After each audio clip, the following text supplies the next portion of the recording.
Want to see my home gym setup? Come on in.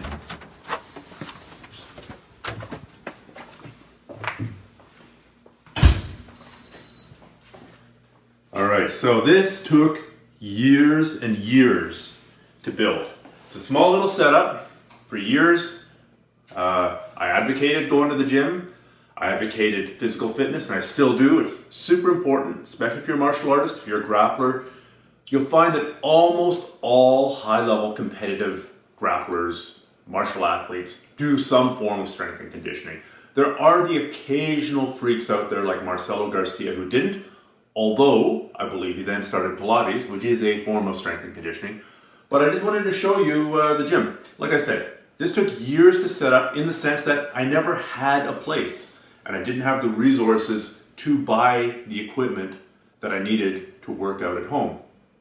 Ironically, as the business end of things took off, I got more and more busy, so it gets harder to work out. So then how do you skin that cat? Well, you end up building a home gym. I've got a home dojo out back, which you've seen in all my other YouTube videos. Maybe I'll take you through a tour of that, but there's not too much of that. So this is the setup. You see, it's basically centered around the squat rack.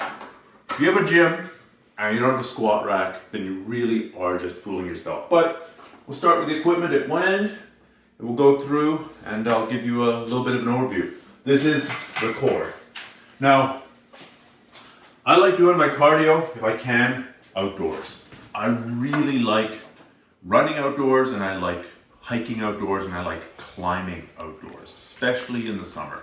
So I've done lots of other videos which have featured the grouse grind. I've broadcast that on my Instagram stories, on my Snapchat stories. And so that is my baseline, my default, my gold standard for cardio. But winter is coming. It's gonna be a long, cold, wet winter. And also, even if you're only doing weights, you should still warm up. So right now I only have one piece of cardio equipment, and that's this Airdyne bike, right? It's got the pedals that go around.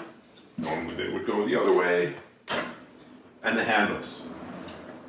This is a horrendous piece of equipment. If you start on this, you start doing your aerobic sprints, so your anaerobic sprints, something like a Tabata intervals, it can get really difficult really quickly. I don't have the space in here for a treadmill. They take up a lot of space. It's a big footprint, but I may yet get a stair climber. So with the potential of a stair climber in the future, this Airdyne bike, I think I'm good. I think I'm good enough to get a basic aerobic or anaerobic workout, depending what kind of protocol I use. So then, moving from there, I've got a Swiss ball or a physio ball for doing abs and doing core. You can also do your spinal erectors. I'm having a lot of fun with this recently. I used to poo-pah this. I kind of laughed at people who used it. I still laugh at people who are lying there doing like barbell bench press on the Swiss ball, because if this thing breaks and you're doing a bench press, you are going to lose teeth in the best case scenario. However, just for doing core, for doing abs, for doing the spinal erectors, this is a really good piece of kit. Here, got a little tiny little wobble board, little slant board. It's basically the same purpose for working the neurology of the firing of the ankle muscles, the calf muscles, and your balance.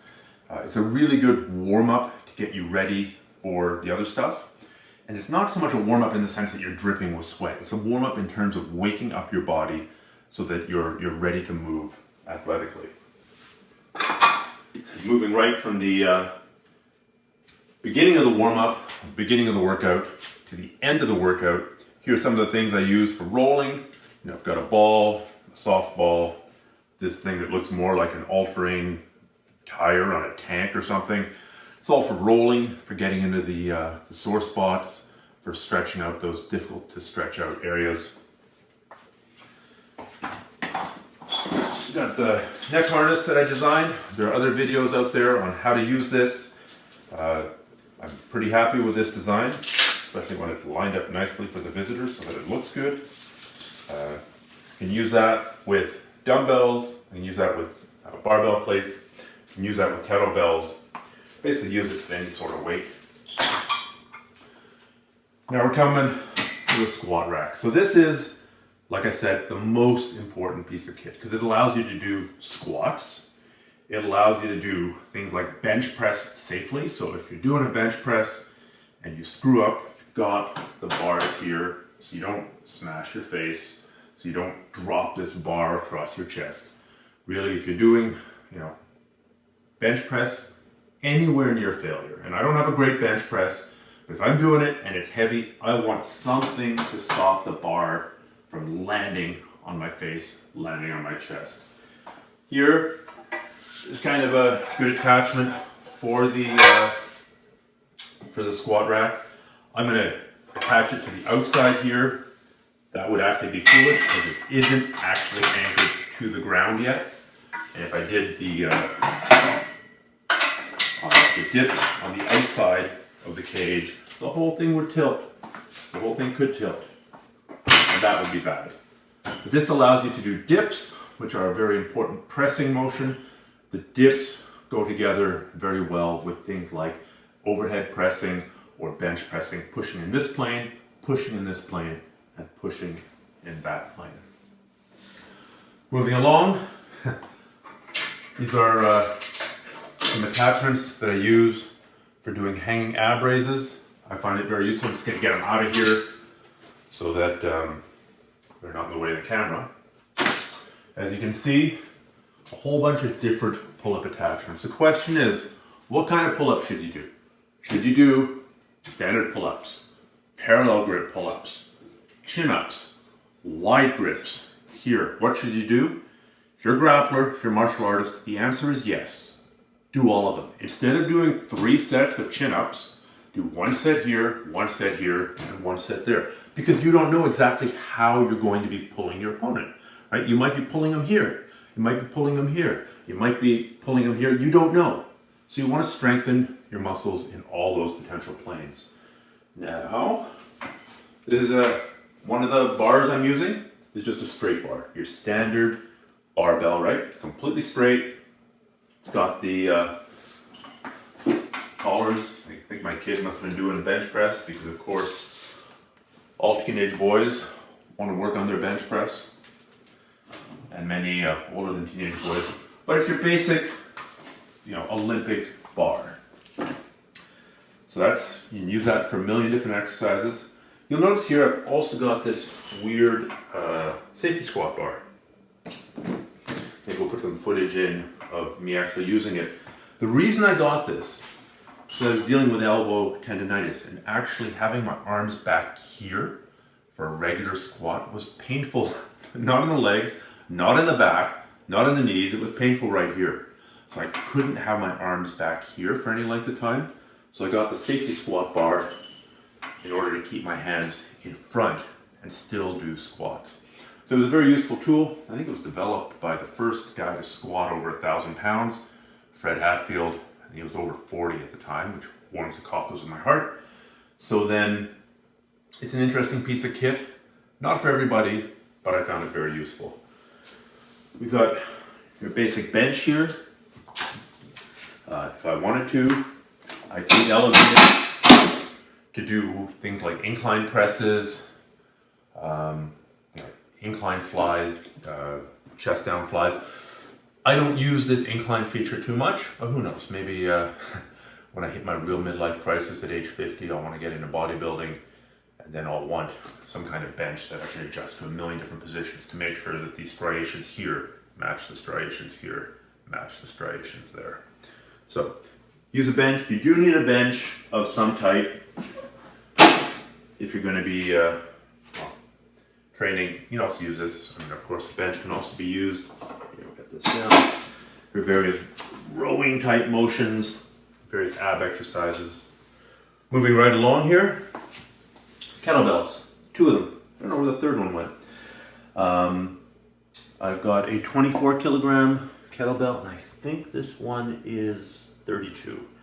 So I think kettlebells are great. Kettlebells are kind of like, even if you think of the basic swing, right? The basic swing motion with a kettlebell. I'm going to do this without hitting anything. You're using a hip pop here. It's kind of similar to the hip hop that people use for Olympic lifting, right? The clean and jerk or the snatch, except it's much safer. You're not dropping that bar on your wrist. You don't need the flexibility to roll your hands all the way back here. Form isn't as critical for kettlebells in terms of avoiding injury. So I find them a very useful tool. They can be used both as a muscular endurance or a conditioning tool, and you can also do various strength exercises with them. They are essentially, in some ways, like an additional heavier dumbbell. Speaking of which, oh, there's my other kettlebell. Got a stack of dumbbells here. I believe I've got 10, 20, 30, 40 pound dumbbells. So it's not like a gym, right? At a gym, at a formal gym, you've got your 10-pound dumbbells. Then you've got your 12.5-pound dumbbells, your 15, your 17.5, your 20s.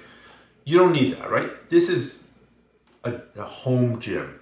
If I ever get to the point where it really need a 12.5, let's be manly about this, a 37.5-pound dumbbell, because I want to get the exact number of reps on my bicep curls, and 40 pounds I wouldn't be able to do enough reps, and 35 I'd be doing too many, then I should be going to a gym, right? To build that kind of home gym would be a ridiculous waste of money and a waste of space. So having them in 10-pound increments up to about 40, 50, that's probably enough. If you normally, you're doing military press with 60-pound dumbbells, you got to use 50s for a day, that's okay. It's all right. So that's sort of the minimum load of dumbbells that I found useful. Here, I've got some various bands for shoulder exercises, the rotator cuff exercises, the classic, in, out, up, down exercises. I haven't had many shoulder problems. Went through a little phase of being worried about it, so I got these. Also, I was playing with using this elastic cable for the same exercise. I actually didn't find it as useful. I found the resistance curve too variable. For something like a rotator cuff exercise, you really want to have pretty much the same level of resistance all the way through. And then the final and the most recent addition here, which I'm actually pretty happy with, is this hex bar deadlift bar. So it's basically, I've got 3 bars, right? I've got the straight bar, I've got the safety squat bar that I showed you earlier, and I've got this hex bar. So unlike a conventional deadlift where you're lifting up the front of your body, and I've found this kind of a painful exercise to do, and I'm not 100% sure how good it is for me. I found the hex bar, and I've got the plates all separated here. Oh well, you'll forgive me for the demo. Is kind of a pretty good compromise, a pretty good intermediate between the squat and the deadlift. So grabbing here and lifting. For when you go heavier, just drop that and take out my ball. Lift and drop, lift and drop for when I'm going heavier. That's part of the reason why this floor here is just a rubber mat that's not particularly thick, then some cork just to insulate it, then a vapor barrier, and then concrete. This was all concrete, that was all bare to the studs when I moved in here. So I had to redo the whole floor. Then I put the cork down for some insulation, also a bit of padding, the rubber matting down on top, a bit more padding, a bit more insulation, and now I can go and drop hex bars loaded with weight and feel like a real badass. So that's the gym. If you think that there's something that I'm absolutely missing that I can fit into this space, let me know in the comments. I'm always open to more ideas. I don't have that much more room. I do have to leave some room for the video editing place, which is right behind you, as well as the normal paraphernalia of life. I hope to be doing a few more videos on specific exercises in the near future, but I figured I'd give you the cook's tour of what I have going. Once again, I'm not suggesting that everybody who gets into working out should immediately run out and buy all this stuff. No, start out in the gym. Do it for a couple of years. You don't want to drop $2,000, $3,000, $4,000 and get all the equipment and then 6 months later you decide that you're actually into stamp collecting and you no longer want to work out. So don't go drop all that money right away. Only drop that money after you've been doing it for a few years and until you really find benefit in having the ability to save the time. For me, it's about time. It's about not waiting in line at the squat rack. It's about not driving to the gym and wasting that 10 minutes of getting to the gym and the 10 minutes of coming back. Those 20 minutes are pretty valuable to me right now because I'm so crazy busy. So for me, this was a really good compromise and allowed me to get a pretty decent workout in for at a much faster rate and not taking as much time to do it. Okay, there's the tour. Take care and see you on another video.